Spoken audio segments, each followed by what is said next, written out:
আমার channel fun food ফ্যাশনে আবার আপনাদেরকে স্বাগত জানাই। চলছে আমাদের নববর্ষ স্পেশাল বাঙালি খাবারের সিরিজ।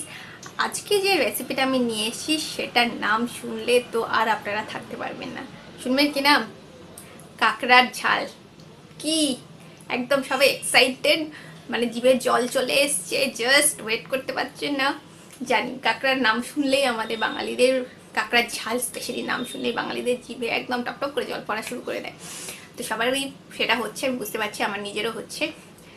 তো লোকটা আপাতত সামলে নিয়ে আমরা আগে রেসিপিটা শিখে নিই কীভাবে বানাতে হবে কাকড়ার ঝাল।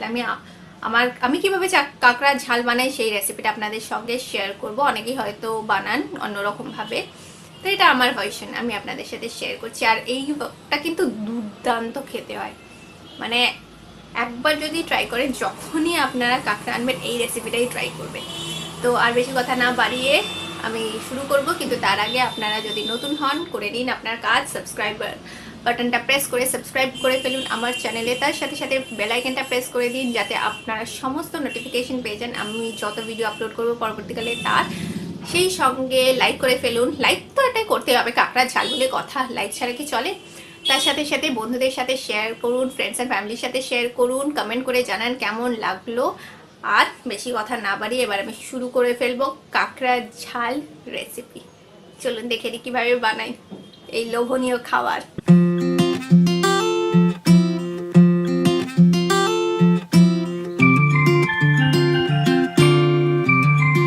শুরু করছি কাঁকড়ার ঝাল বানানো। প্রথমেই তার জন্য একটা মশলার পেস্ট তৈরি করে নিতে হবে, যার জন্য আমি মিক্সিং জারের মধ্যে 1 টিস্পুন নিয়ে নিলাম গোটা ধনে। তার মধ্যে আমি দিয়ে দেব 1.5 টিস্পুন গোটা জিরে। এবার তার সঙ্গে আমি দিয়ে দেব কিছু পরিমাণে রসুন, 5-6 কোয়া রসুন। তার সাথে যাচ্ছে কাঁচা পেঁয়াজ। একটা গোটা পেঁয়াজকে, বড় গোটা পেঁয়াজকে আমি একটু ডাইস করে নিয়েছি, একটু চোখো চোখো করে কেটে নিয়েছি। তারপর নিলাম আমি কিছু আদার কুচি, এখানে আমি 1 ইঞ্চি আদা নিয়েছি, সেটাকে ছোট করে কেটে নিয়েছি, তাহলে ভালোভাবে পেস্ট হবে। আমি কোনো রকম জল দিচ্ছি না, জল ছাড়া এই পেস্টটা তৈরি হবে, এরকম সুন্দর স্মুথ পেস্ট। এবার আমি দুটো মিডিয়াম সাইজের টমেটো নিয়ে নিয়েছি, সেই টমেটোটাকে আমি পেস্ট করে নেব।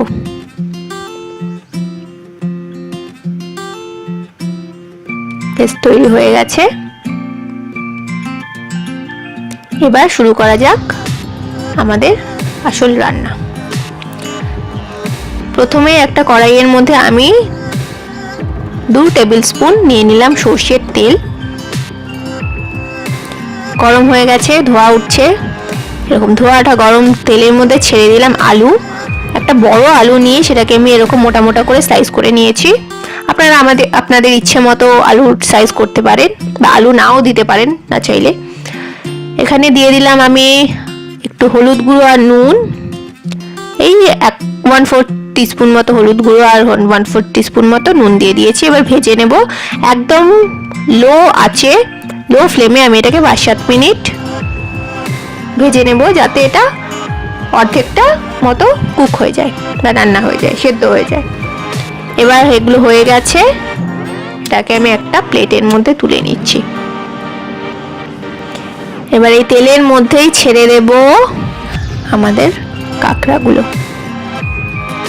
এখানে আমি 6-7টা মতো মিডিয়াম সাইজের কাঁকড়া নিয়েছি, সেগুলোকে ছাড়িয়ে আমি এভাবে ভেঙে নিয়েছি। তার দাঁড়া আর বডিটাই নিয়েছি, ছোট ছোট পাগুলো আর ইউজ করিনি, আপনারা চাইলে সব কিছু ইউজ করতে পারেন।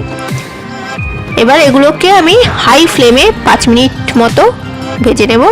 এতেও আমি একটু হলুদ গুঁড়ো, 1/4 টিস্পুন হলুদ গুঁড়ো আর 1/4 টিস্পুন নুন দিয়ে দিলাম, দিয়ে এটাকে ভেজে নেব 4-5 মিনিট হাই ফ্লেমে। যে কোনো সি ফুডকে খুব বেশিক্ষণ ধরে ভাজা উচিত না, হাই ফ্লেমে ভাজা উচিত, না হলে সেগুলো শক্ত হয়ে যাবে। তো এবার হাই ফ্লেমে 4-5 মিনিট হয়ে গেছে, ভেজে নিলাম। এবার এগুলো আমি উল্টে পাল্টে দিলাম, হয়ে গেছে, সব দিক থেকেই কালার চেঞ্জ হয়ে গেছে, তার মানে এটা ভাজা ভাজা হয়ে গেছে। এবার আমি এগুলোকে তুলে নিচ্ছি একটা প্লেটে। একটু তেলও তুলে রাখবো, এই তেলগুলোর মধ্যে সব কাঁকড়ার শত অ্যারোমা রয়েছে, সব গন্ধগুলো এর মধ্যে মিশে রয়েছে, তাই একটু তুলে নিলাম। এবার ওই তেলের মধ্যে আমি আরও 2 টেবিল স্পুন সর্ষের তেল মিশিয়ে দিলাম। আপনারা চাইলে আরও বেশি তেল ইউজ করতে পারেন, কিন্তু আমি কম তেলেই রান্না করা পছন্দ করি। তার মধ্যে দিয়ে দিলাম আমি 2টো তেজপাতা, 1 ইঞ্চির দারচিনি, তার মধ্যে দিলাম 3-4টে এরকম এলাচ ভেঙে নিয়ে দিয়েছি, যাতে এলাচের গন্ধটা তেলের সঙ্গে ভালোভাবে মিশে যায়। এবার এর মধ্যে আমি দিয়ে দেবো পেঁয়াজ কুচি। এখানে আমি একটা মিডিয়াম সাইজের পেঁয়াজ নিয়ে সেটাকে ভালো করে কুচি কুচি করে নিয়েছি। এবার এটাকে ভালোভাবে ভাজতে হবে, মিডিয়াম ফ্লেমে ভাজবো। এটাকে আমি 6 থেকে 7 মিনিট মতো ভাজবো, ঢাকনা দিয়ে ভাজবো, যাতে তাড়াতাড়ি হয়ে যায় এবং ভালোভাবে ভাজাও হয়ে যায়। দেখুন 5-7 মিনিট পরে কি সুন্দর ভাজা ভাজা হয়ে গেছে, গোল্ডেন ব্রাউন। এবার এই অবস্থায় আমি এর মধ্যে ওই মশলার পেস্ট যেটা আমরা তৈরি করেছিলাম সেটা মিশিয়ে দিলাম। এবার ভালোভাবে এটাকে ভেজে নেব। এটাকেও আমি লো ফ্লেমে কিন্তু ভাজছি, লো থেকে মিডিয়াম ফ্লেম রেখেই পুরো রান্নাটা করার চেষ্টা করবেন। এবার এর মধ্যে আমি স্বাদ মতো নুন দিয়ে দিলাম, এতে তরকারিতে নুনও হয়ে যাবে। আবার এই যে এই স্টেজে নুন দিলে কি হবে, পেঁয়াজগুলো ভালোভাবে ভাজা ভাজাও হবে। এবার ঢেকে আমি একদম লো ফ্লেমে 7-8 মিনিট মতো রান্না করে নিচ্ছি। দেখুন 7-8 মিনিট পরে কি সুন্দর গোল্ডেন ব্রাউন হয়ে গেছে আর ভাজা ভাজা হয়ে গেছে, তেল ছাড়া শুরু করেছে। এবার এই অবস্থায় আমি দিয়ে দিচ্ছি এই টমেটো পেস্ট যেটা আমরা তৈরি করেছিলাম। এটাকেও কিন্তু একটু ভালো করে কষিয়ে নিতে হবে, যাতে টমেটোর যে কাঁচা গন্ধটা আছে সেটা চলে যায়। এটা আমি মিডিয়াম ফ্লেমে কিছুক্ষণ এই 5 মিনিট মতো কুক করে নেব। কাঁচা গন্ধটা চলে গেছে আর তেলও ছাড়তে শুরু করে দিয়েছে। এবার আমি 3টে কাঁচা লঙ্কা দিয়ে দিলাম। এটা অপশনাল, আপনারা যদি কাঁচা লঙ্কার গন্ধ পছন্দ না করেন তাহলে কাঁচা লঙ্কা নাও দিতে পারেন, কিন্তু আমি কাঁকড়ার ঝাল বানাচ্ছি তো ঝাল তো হতেই হবে, তাই ঝাল দেখে 3টে কাঁচা লঙ্কা আমি দিয়ে দিয়েছি।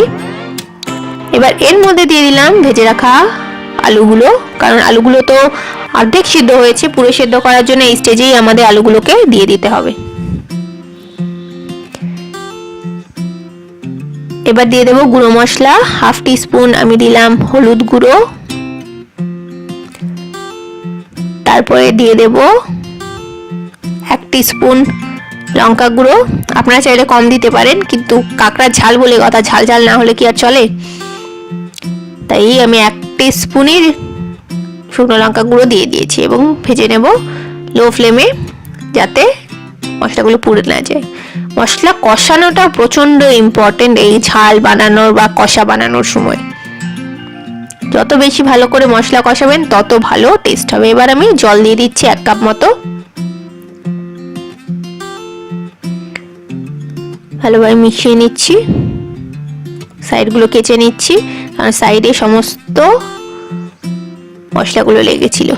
এবার এর মধ্যে আমি দিয়ে দিলাম ভেজে রাখা কাঁকড়াগুলো আর সমস্ত যে তেল আমি তুলে রেখেছিলাম সব কিছু ওর মধ্যে পরিষ্কার করে দিয়ে দিচ্ছি, কারণ ওর মধ্যেই রয়েছে আসল স্বাদ।